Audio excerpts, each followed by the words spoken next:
Para ahli kriminologi.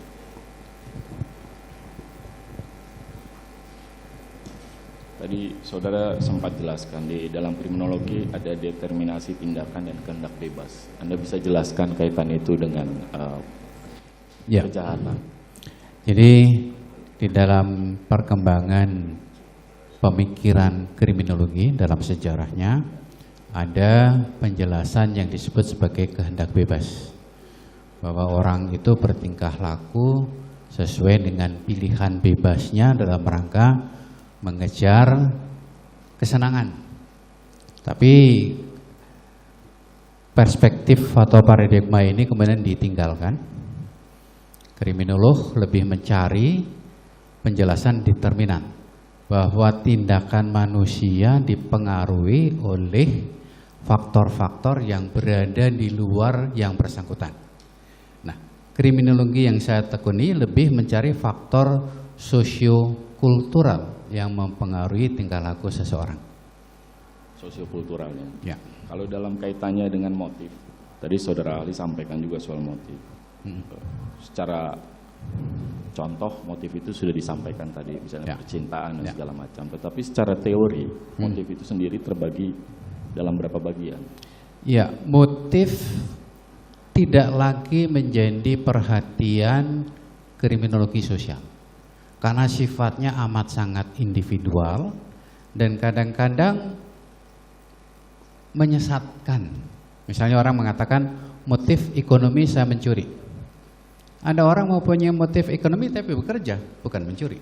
Jadi sebagai alat penjelasan dia tidak spesifik. Gitu. Maksud saya begini, saudara ahli. Tadi pertanyaan saya, ada berapa bentuk motif? Bukan soal bahwa dari kalian saudara saksi tidak tertarik soal motif, tetapi dalam konteks kriminologi, ini saya sebutkan, kalau dalam ini ada motif instrumental dan motif ekspresif. Mungkin dalam kaitan itu saudara ahli bisa jelaskan. Itu lebih dipelajari dalam psikologi yang tidak dipelajari dalam kriminologi yang sosiologis. Baik.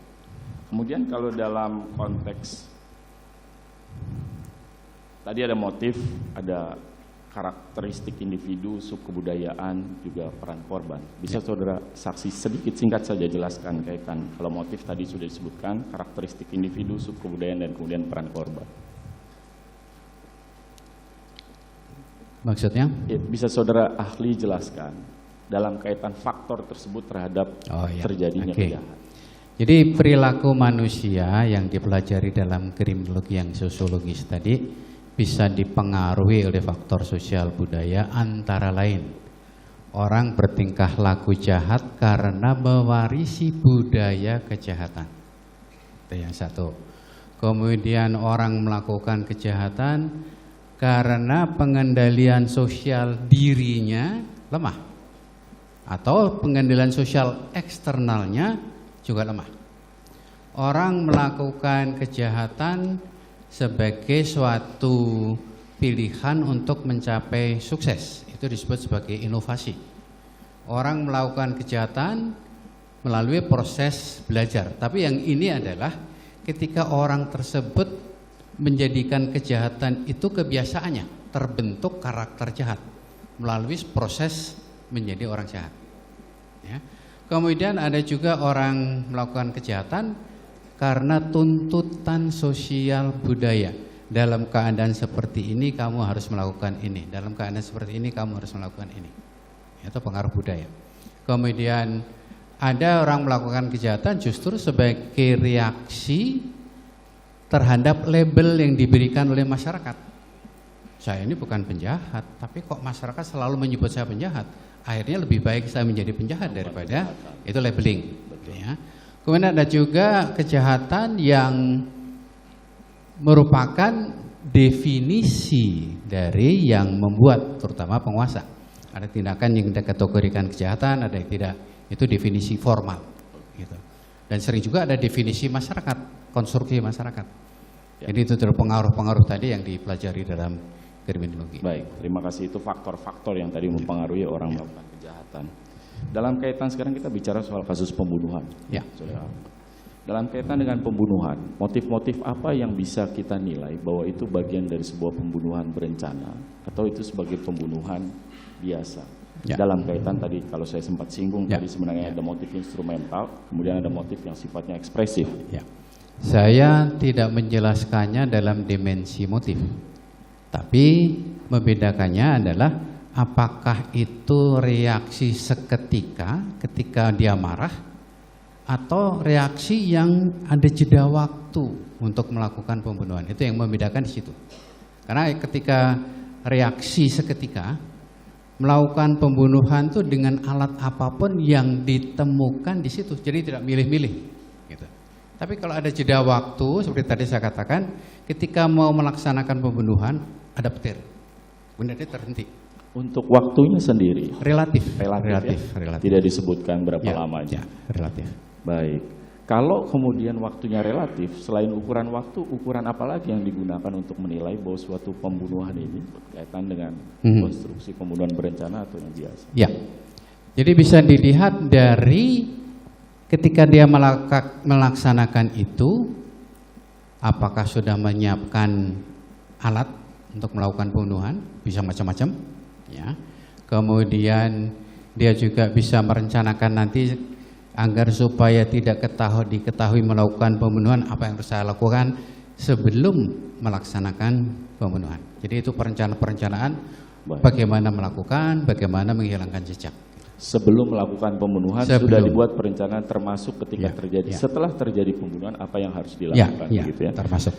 Kalau berdasarkan keahlian Saudara Ali sebagai seorang kriminolog, biasanya pelaku kejahatan, bagaimana reaksi pelaku kejahatan biasanya, umumnya setelah dia melakukan satu tindak pidana atau melakukan satu kejahatan, umumnya gimana? Apakah umumnya seorang pelaku ketika perbuatan telah dilakukan dia akan segera pergi ke kantor polisi menyerahkan diri, atau dia akan selalu sekecil apapun melakukan upaya untuk mencoba? Tergantung, banyak kemungkinan, gitu ya. Ada satu suku bangsa yang kemudian menuntut dalam rangka menjaga harga diri, maka kamu harus melakukan tindakan kekerasan sampai dengan pembunuhan. Tapi pelaku tersebut sesuai dengan tuntutan budaya harus segera menyerahkan diri ke polisi dengan jujur. Saya telah melakukan tindakan ini, tolong saya dihukum. Dengan jujur. Sorry saya potong sedikit Pak, karena Bapak sebut tuntutan budaya, boleh lebih spesifik budaya yang mana Pak? Untuk melaporkan secara spesifik ya saya sebut tidak untuk mendiskreditkan Carok. Ya, dalam kasus Carok pelaku biasanya kemudian mengakui secara terus terang bahwa dia yang pelakunya. Karena dengan mengakui itu masyarakat justru memuji, kamu melakukan Carok dasarnya adalah untuk melindungi harga diri, dan itu yang diharapkan oleh masyarakat. Kalau Carok. Ya. Betul. Ya. Kemudian secara umum tadi? Secara umum kemudian reaksi pertama adalah akan mencari cara untuk menghilangkan jejak. Untuk menghilangkan jejak. Menghilangkan jejak. Gitu. Dari banyak kasus paling umum mana Pak yang terjadi, Saudara Ahli? Saya pikir ya hampir semuanya pelaku akan mencoba melakukan usaha menghilangkan jejak. Untuk menghilangkan jejak. Termasuk pembunuhan tidak berencana. Betul. Ketika sadar, loh saya ini dikenal sebagai orang baik-baik kok telah membunuh. Gimana ya cara saya menjaga kehormatan diri? Betul. Dan itu yang biasanya diikuti dengan mutilasi, dengan membakar atau menyembunyikan. Itu reaksi yang manusiawi lah. Minimal dia lari lah. Minimal lari gitu ya. Atau kalau dia pakai pisau, setelah dia tusuk lari, pisau dibuang ke sungai atau dan tadi juga termasuk dia merasa beyond the law atau enggak. Ya. Habis melakukan perampokan, masyarakat menyaksikan, justru dia menantang masyarakat ini, bisa juga. Baik. Karena tapi tetap dalam rangka agar dia bisa terhindar tetap. Baik. Tadi Saudara Ali jelaskan, kalau perencanaan setelah terjadinya kejadian itu dibuat sebelum melakukan tindak pidana, maka itu masuk dalam kualifikasi berencana. Salah satu ukurannya begitu ya, Saudara Ali. Kalau dalam fakta perkara ini, ternyata si pelaku tidak pernah menyampaikan rencana apapun setelah terjadinya peristiwa kejahatan. Tetapi kemudian setelah peristiwa tersebut terjadi, tindak pidana dilakukan, terjadi penembakan dalam kasus ini. Kemudian baru diinformasikan kepada masing-masing pelaku yang lainnya bahwa sebaiknya kita segera mengamankan diri dengan cara begini. Apakah itu masuk?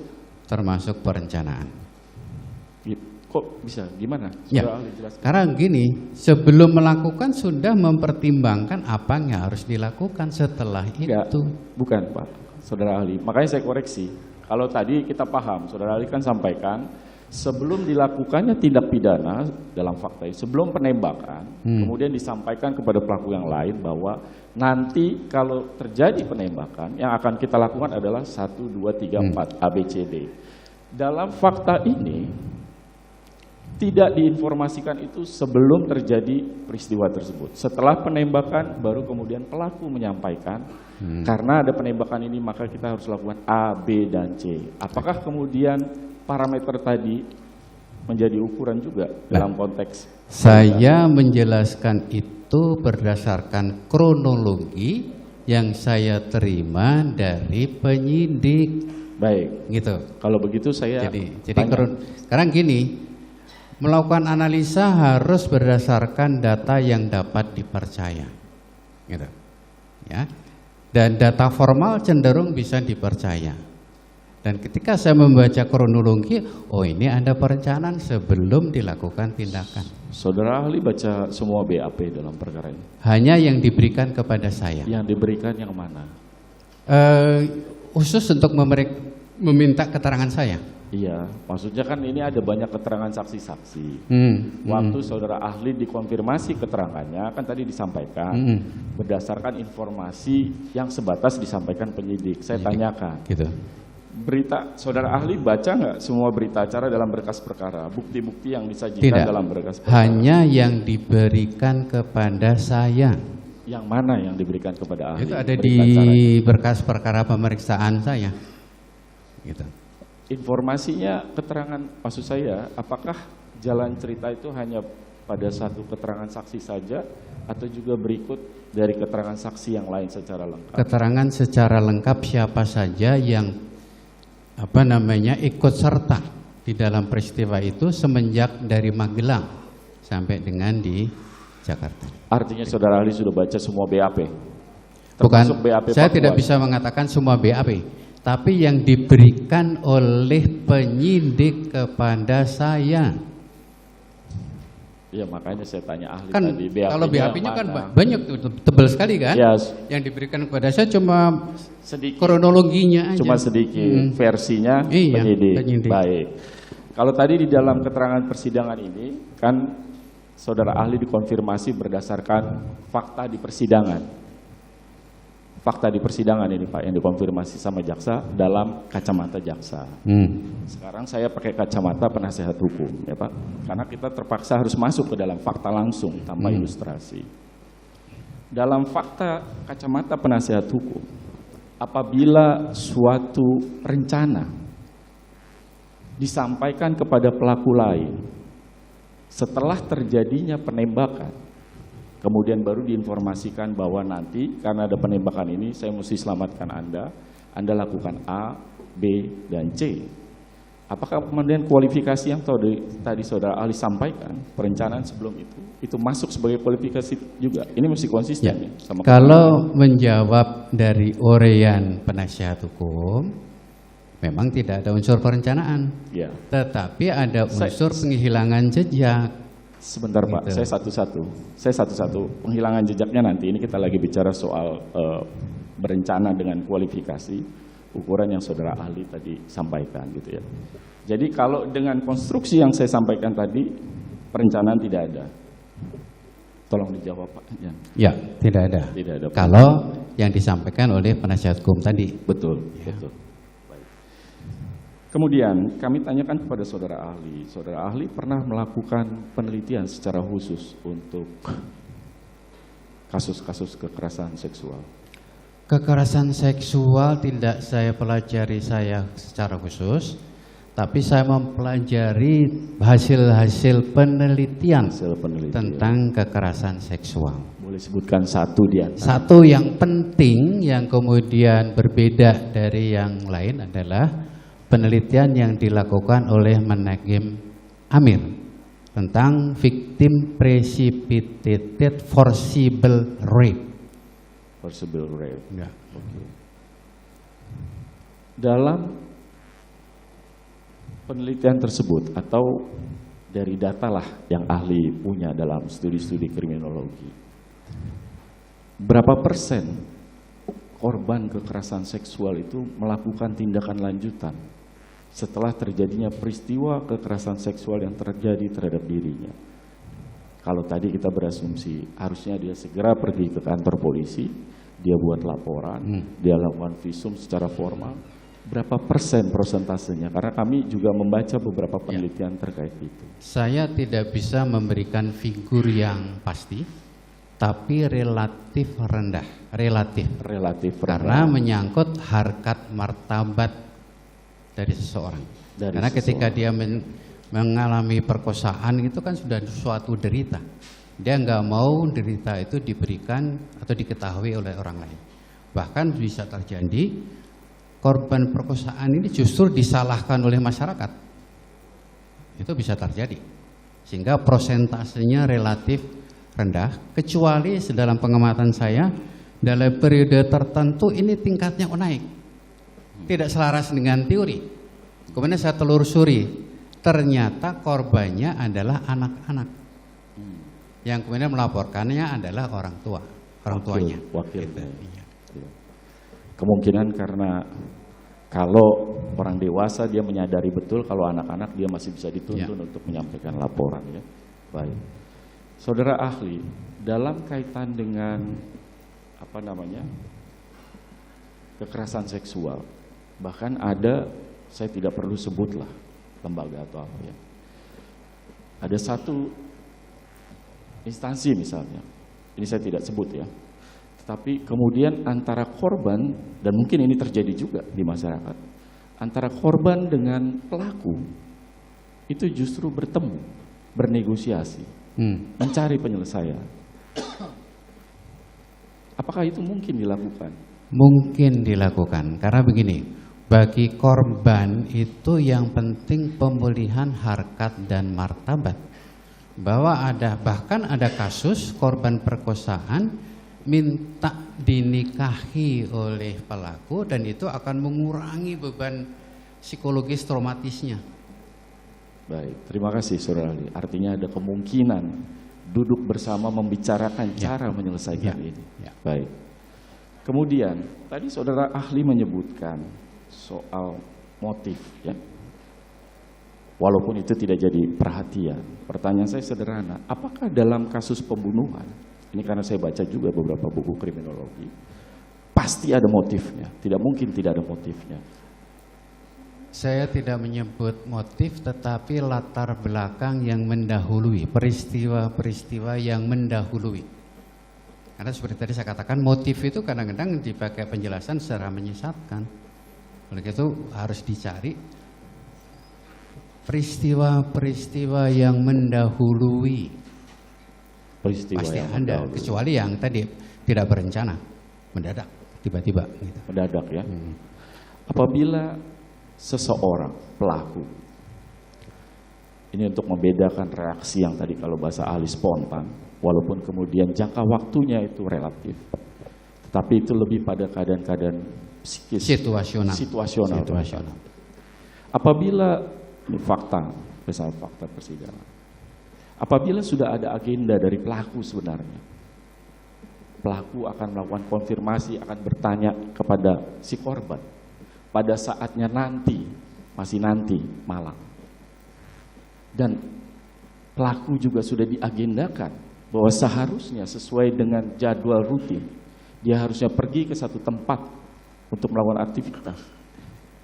Tetapi kemudian dalam perlintasan itu, perlintasan menuju ke sana, dia berubah pikiran, kemudian seketika itu juga dia mengambil keputusan untuk segera melakukan konfirmasi saat itu dan kemudian terjadi insiden, tindakan, katakanlah penembakan tersebut. Apakah keadaan-keadaan itu bisa kita nilai sebagai sebuah reaksi yang sebenarnya termasuk juga reaksi spontan? Karena kalau tidak, dia pergi dulu ke sana, dia atur dulu, susun dulu untuk nanti, dia buat satu rencana yang rapi. Itu bagian dari proses menilai atau melakukan definisi terhadap situasi. Apa yang harus saya lakukan? Begini, barangkali di suatu tahapan berubah, bisa berubah-ubah.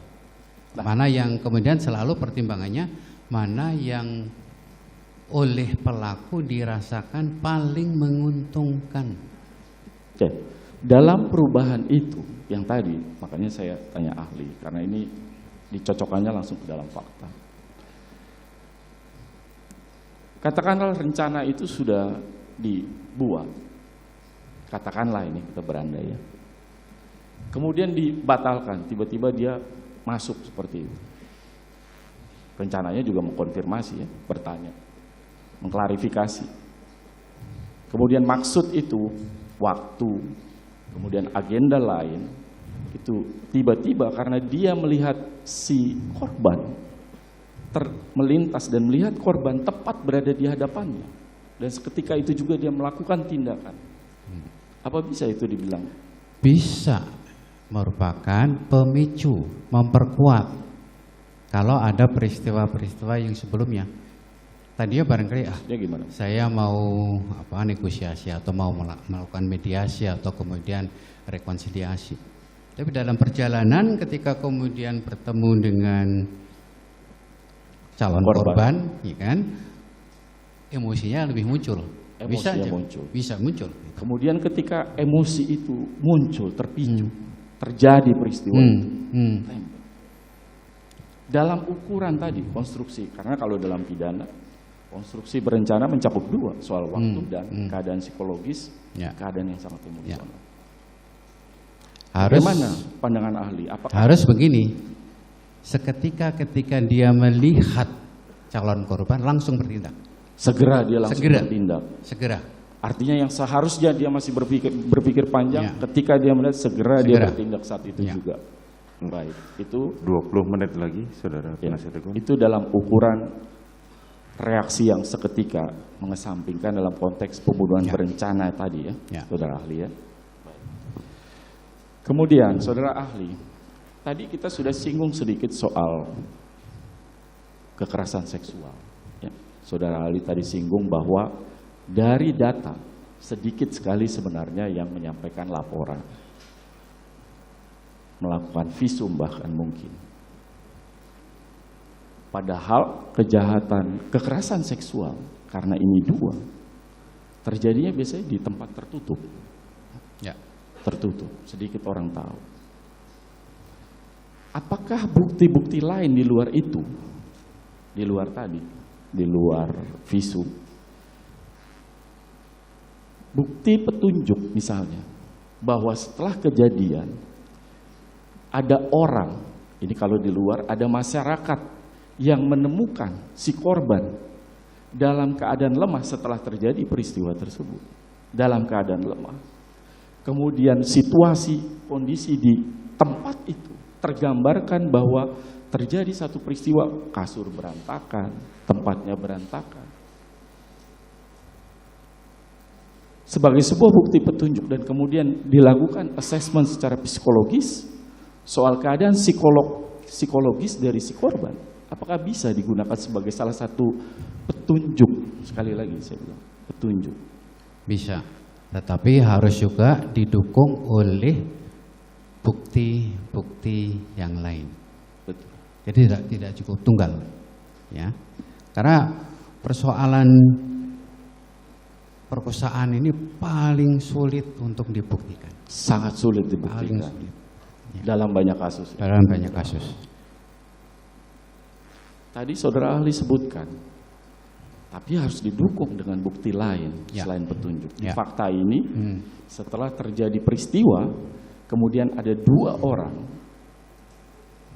asisten rumah tangga dan juga satu driver yang melihat keadaan setelah terjadinya. tergeletak di depan kamar mandi dalam keadaan lemah, kondisi kamar berantakan dan seterusnya. Kemudian menghubungi ajudan yang sebenarnya tidak ada di situ, di tempat lainnya. Diminta segera kembali karena keadaan darurat. Semuanya menunjukkan ada satu keadaan peristiwa di sana sebagai bukti petunjuk. Kemudian dilakukan asesmen secara psikologis. Di luar bukti itu, kalau tadi saudara saksi sampaikan, ya, dan juga ini karena ada keterbatasan soal visum, kalaupun harus dilakukan dia punya jangka waktu yang terbatas. Jadi menurut ahli, bukti apa lagi yang mesti diperkuat? Melihat kedudukan dari Pak Sambo, sebetulnya beliau ini mempunyai potensi untuk meminta pemeriksaan forensik. Apakah ada tanda-tanda jejak DNA dan seterusnya? Sebetulnya bisa melihat kedudukan beliau. Gitu. DNA. Tapi kalau ini tidak dilakukan, kemudian sulit untuk mencari tambahan bukti tadi. Gitu loh. Karena memang sekarang orang menekankan kepada pembuktian secara ilmiah, gitu. Saya konfirmasi ke ahli, saya tidak tahu ahli sudah sempat membaca berkas atau tidak, tapi di berkas itu juga disajikan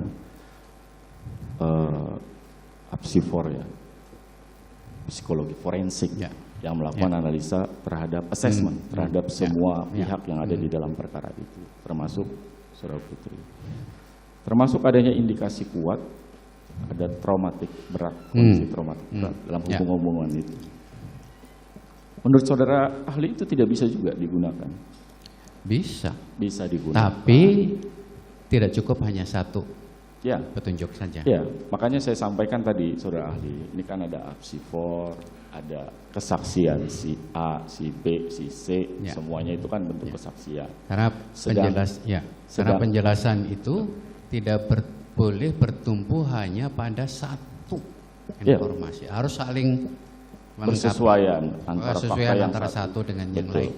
Jadi itu disebut sebagai kebenaran koherensi, yang satu ditopang oleh yang lain. Tapi kalau pembuktian DNA tadi, kebenaran korespondensi, ini berasal dari siapa? Hubungan sebab akibatnya jelas. Betul. Baik, saudara ahli tadi menyebutkan juga soal adanya relasi kuasa, ya. Berapa kali tadi disebut saudara ahli. Dalam hubungan kekerasan seksual, apakah laki-laki dan perempuan juga terhitung dalam relasi kuasa? Dalam posisinya ya, sebagai laki-laki, sebagai perempuan, gender.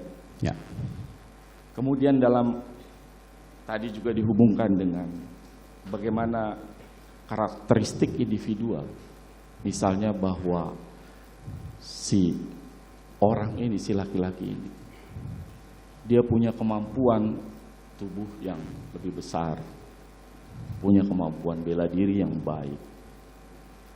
Situasi di rumah pada saat itu yang memungkinkan, posisi yang cukup dominan di antara pihak lain di luar korban. Ada ajudan yang lain, tapi dari fakta kelihatannya lebih dominan. Apakah potensi kemungkinan itu dengan penilaian tadi, jadi kan resiko penilaiannya bisa terjadi? Tergantung dari penilaian pelaku, apakah dia sanggup menerima risiko. Karena ketika dia melakukan tindakan tadi, akan diketahui oleh orang lain dan akan diketahui oleh atasan yang jauh tinggi pangkatnya, dan itu akan menjadi pertimbangan-pertimbangan. Betul. Gitu. Betul. Saya paham maksud ahli bahwa itu jadi pertimbangan. Sehingga memang amat sangat tergantung dari keadaan psikologis calon pelaku atau yang disangka sebagai pelaku, dan itu perlu penelitian terhadap yang bersangkutan. Betul. Walaupun sudah almarhum misalnya, bisa digali dari teman, dari siapa, apakah ini orang ini karakteristiknya begini atau begitu. Saya paham, maksud saya pertimbangan soal risiko dan kemungkinan itu jelas ada di dalam, embedded di dalam diri pelaku. Yang saya tanya tadi adalah keadaan-keadaan yang saya sampaikan tadi, apakah mungkin itu juga menjadi semacam modalitas, menjadi trigger pelaku untuk bisa melakukan satu tindakan yang dianggap dengan kemampuan tadi sebagai enabler faktor, faktor yang menyebabkan, faktor tambahan yang menyebabkan dia dengan motifnya kemudian saya bisa melakukan itu. Tergantung tadi apakah dia berani menerima risiko atau tidak. Kalau dia berani, Kalau dia berani dia akan lakukan. dia akan lakukan. Gitu. Dia akan lakukan ya kalau berani. Baik. Saudara penasihat hukum, 10 menit lagi waktu saudara.